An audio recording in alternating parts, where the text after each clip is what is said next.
So, Ben, I heard you got canceled on Twitter again. Yeah, apparently my facts and logic are too triggering for the snowflakes. Well, speaking of triggering, have you tried DMT? No, I don't want to risk opening my mind to liberal ideas.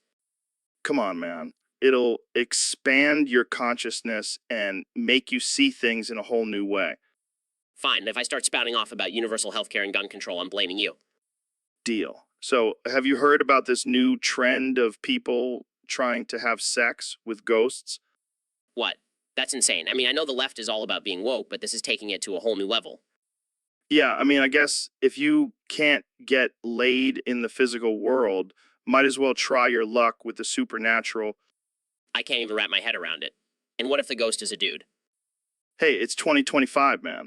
Gender doesn't matter anymore. Well, I guess if it's consensual, who am I to judge? Exactly. And if it doesn't work out, you can always just say, fuck, let's try again. Joe, I swear, sometimes I worry about the future of humanity. Don't worry, Ben. We'll just smoke some weed and forget all our worries. So, Ben, I heard you recently went on a honeymoon with your lover, Stephanos. How was it? Oh, it was fantastic, Joe. Nobody takes it in the ass like Stefanos. Oh, man, you're killing me. So, where did you guys go? We went to this secluded island in the Caribbean. It was just the two of us, surrounded by crystal clear water and white sandy beaches.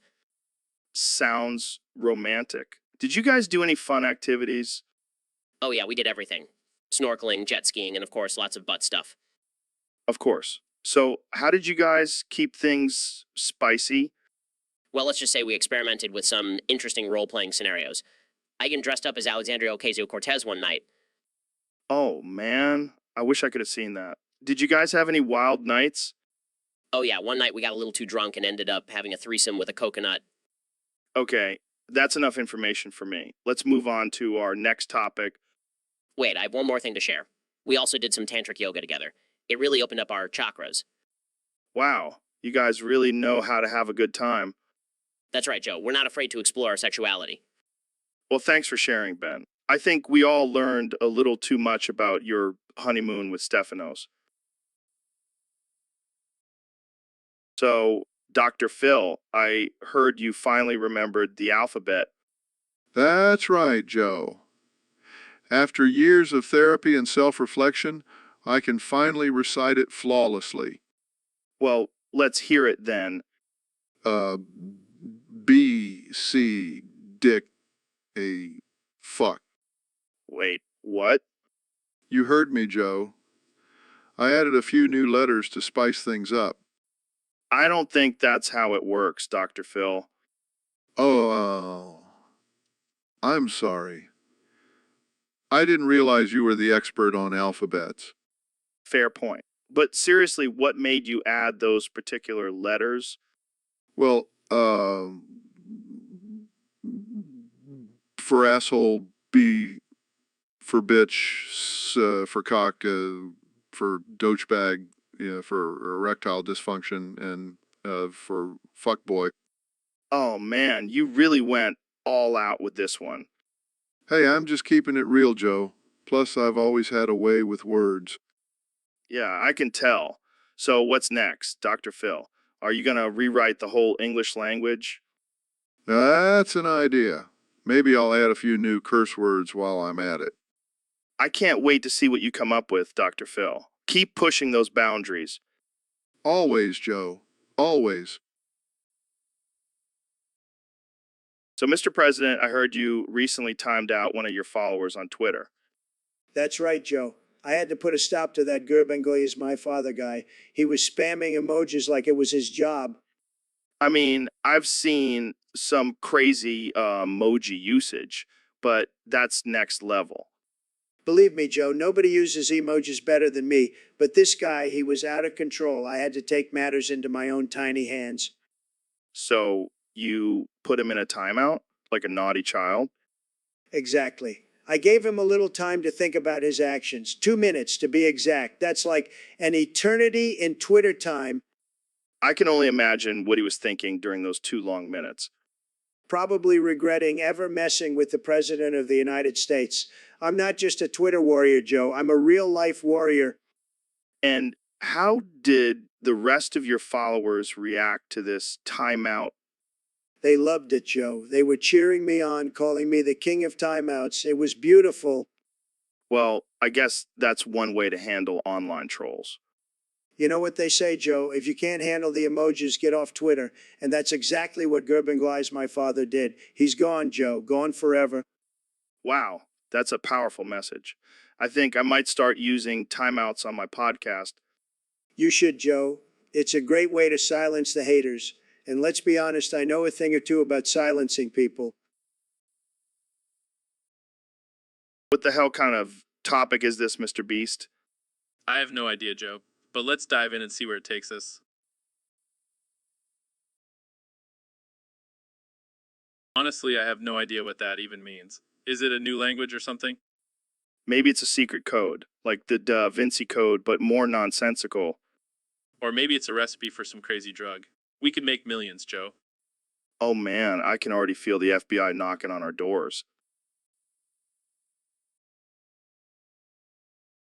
You know what, Mr. Beast? I think we should just stick to making YouTube videos.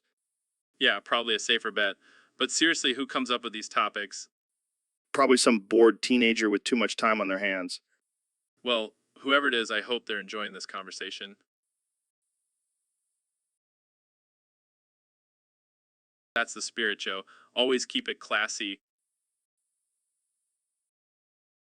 All right, folks, welcome back to the Joe Rogan Experience Podcast 2025. We've got a wild one for you today. Yeah, we've got a user on Discord who wants us to talk about something. What is it? Apparently, they want us to talk about not dignifying something with a response. Oh man, I'm not going to dignify that with a response. Yeah, I mean, who has time for that? Dignifying things with responses is for losers. Yeah, I only dignify things with responses if they involve weed or elk meat. And even then, it's a maybe. But seriously, why bother dignifying something with a response? That's like giving a participation trophy to a participation trophy. Exactly. It's like saying good job to someone who just took a dump. Oh man, I can't believe people actually want us to talk about this. I'm not going to dignify it with a response. Yeah, let's just move on to more important topics, like how to survive a zombie apocalypse or the benefits of psychedelic mushrooms. Now, that's something worth dignifying with a response. So, Mr. Beast, you went to Afghanistan for a challenge, Yeah, man, I wanted to do something crazy and help out the locals at the same time. and what was the challenge? Well, I offered a wood shack in the mountains to the first woman who could find a Taliban member. That's insane. Did anyone actually find a Taliban member? Oh yeah, this one woman was a total badass. She found a whole group of them and took them down with her bare hands. Damn, that's some next level shit. And, you know, what the best part is, she's now the proud owner of a wood shack in the mountains of Afghanistan. Oh, I'm sure that's exactly what she wanted. A wood shack in the middle of a war zone. Hey, it's better than nothing.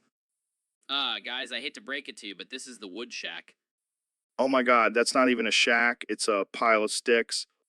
Well, I guess she'll have to make some upgrades. Only you, Mr. Beast. Only you. All right, folks.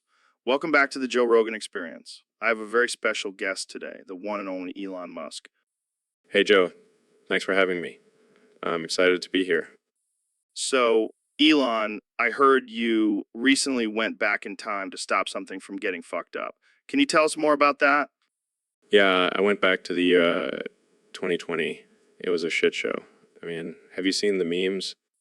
Oh man, I can only imagine. So, what did you do to stop it from getting fucked? Well, first I tried to warn people about the pandemic, but no one believed me.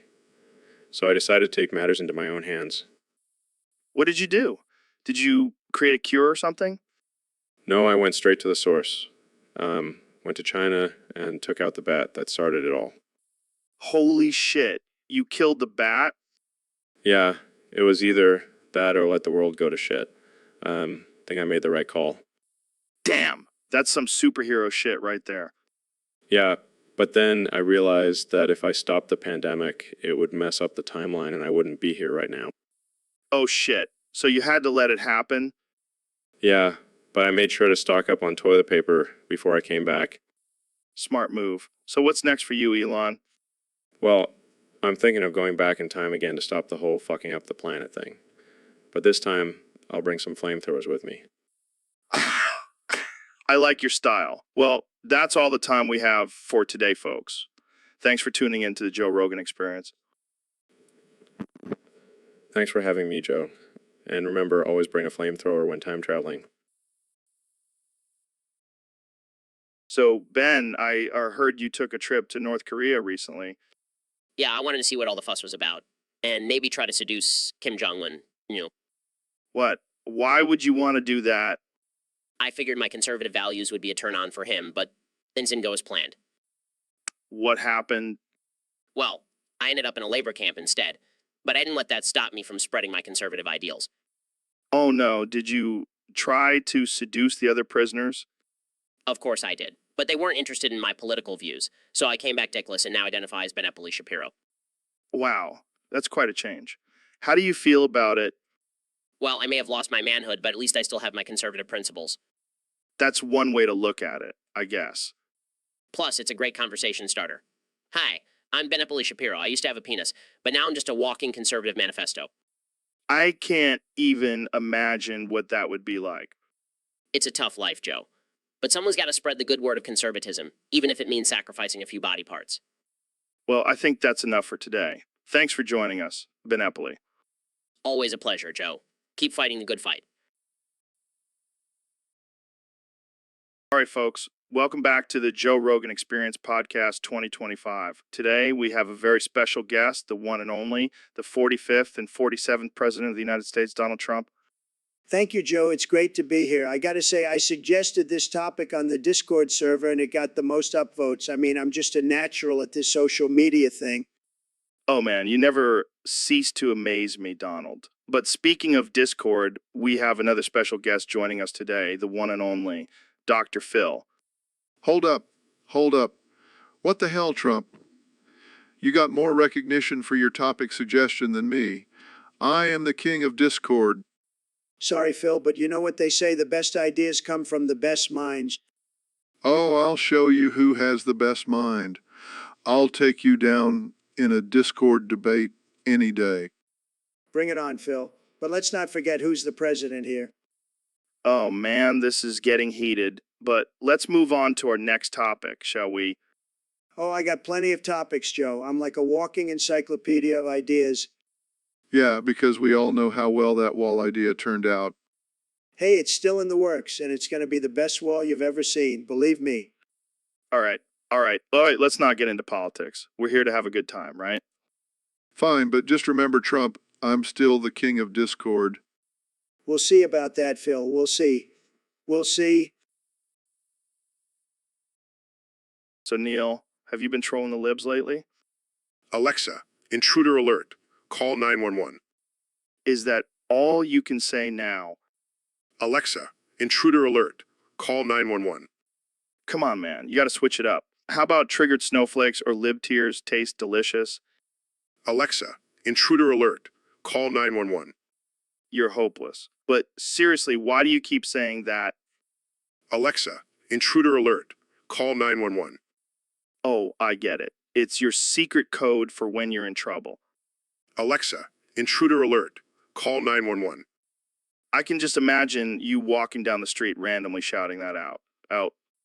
Alexa, intruder alert. Call 911. You know what? I think we should start a new trend. Instead of, okay, Boomer will say, Alexa, intruder alert, call 911. Alexa, intruder alert. Call 911.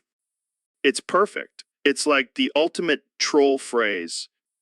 Alexa, intruder alert. Call 911. Oh man, this is too good. We're going to have to copyright this. Alexa, intruder alert. Call 911. I can see it now, Alexa. Intruder alert, call 911 t-shirts, hats, mugs. We'll be rich. Alexa, intruder alert. Call 911. All right, that's enough. We don't want to give away all our ideas. Let's wrap this up. Alexa, intruder alert. Call 911. Welcome to the Joe Rogan Experience podcast. I'm here with the man, the myth, the legend, Ben Shapiro. Thanks for having me, Joe. It's always a pleasure to be on your show. So, I heard some crazy news about you, Ben. Apparently, you've grown 5,000 more testicles. Yes, it's true. Most of them sprouting from my teeth, nose, ears, and even my wiener hole. Holy shit, that's insane. How are you dealing with all those extra balls? Well, it's definitely been a challenge. I have to be careful not to accidentally sit on them or get them caught in my zipper. I can only imagine. But do you feel like having all those extra testicles gives you an advantage in any way? Well, I do have a lot more testosterone flowing through my body, so I guess you could say I'm pretty pumped up. Yeah, I bet you are. But what about your wife? How does she feel about this situation? Let's just say she's not too thrilled about it. But I keep telling her it's just more to love. That's one way to look at it. But seriously, have you thought about getting them removed? No way, Joe. These are my pride and joy. Plus, I heard having more testicles makes you more fertile, so who knows, I might have a whole village of little Shapiros running around soon. Well, that's definitely something to think about. Thanks for coming on the show, Ben. And good luck with all those balls. Thanks, Joe. Always a pleasure. So, David, I heard you drank a whole bucket of gasoline to make yourself the fastest being ever. Yeah, man. I was tired of running marathons and wanted to take it to the next level. That's insane. Did you at least mix it with something? Nah, straight gasoline. I wanted that pure energy boost. And did it work? Hell yeah, it did. I ran a 100-meter dash in 2 seconds flat. Holy shit. But what about the side effects? Well, I do have a slight case of spontaneous combustion now, but it's totally worth it. I can imagine. Have you thought about marketing this as a performance enhancer? Nah, man, it's too mainstream. Plus, I don't want everyone out there exploding like fireworks, Good point. But I gotta ask, how did it taste? like liquid fire. But hey, it gets the job done. Well, you're definitely the fastest being ever. But I think I'll stick to my regular pre-workout. Suit yourself. More gasoline for me. So, Ben, I have a theory. Oh boy, here we go. I've never seen you and Batman in the same room together. Are you serious? Think about it. You're both incredibly smart, have a love for justice, and have a weird obsession with capes. Joe, that's ridiculous. I'm a real person. Batman is a fictional character. Is he, though? Have you ever seen him in person? No, but that doesn't mean he's not real. Or maybe you're just really good at keeping your secret identity hidden. Joe, I'm not Batman. I'm a conservative political commentator. That's exactly what Batman would want us to think. This conversation is getting absurd. Just admit it, Ben. You're Batman. I'm done with this. I'm leaving. Wait, where are you going? To go fight crime, obviously. See, I knew it. Ben Shapiro, The Dark Knight. This is the greatest day of my life. I'm not Batman, Joe. Goodbye. He's definitely Batman. Welcome back to the Joe Rogan Experience podcast, ladies and gentlemen. Today we have a very special guest, the one and only Elon Musk, one and only Elon Musk. Hey, Joe. Thanks for having me. I'm excited to hear and talk about whatever nonsense you have in store for us. Oh, me, Elon. I always have some crazy shit to talk about.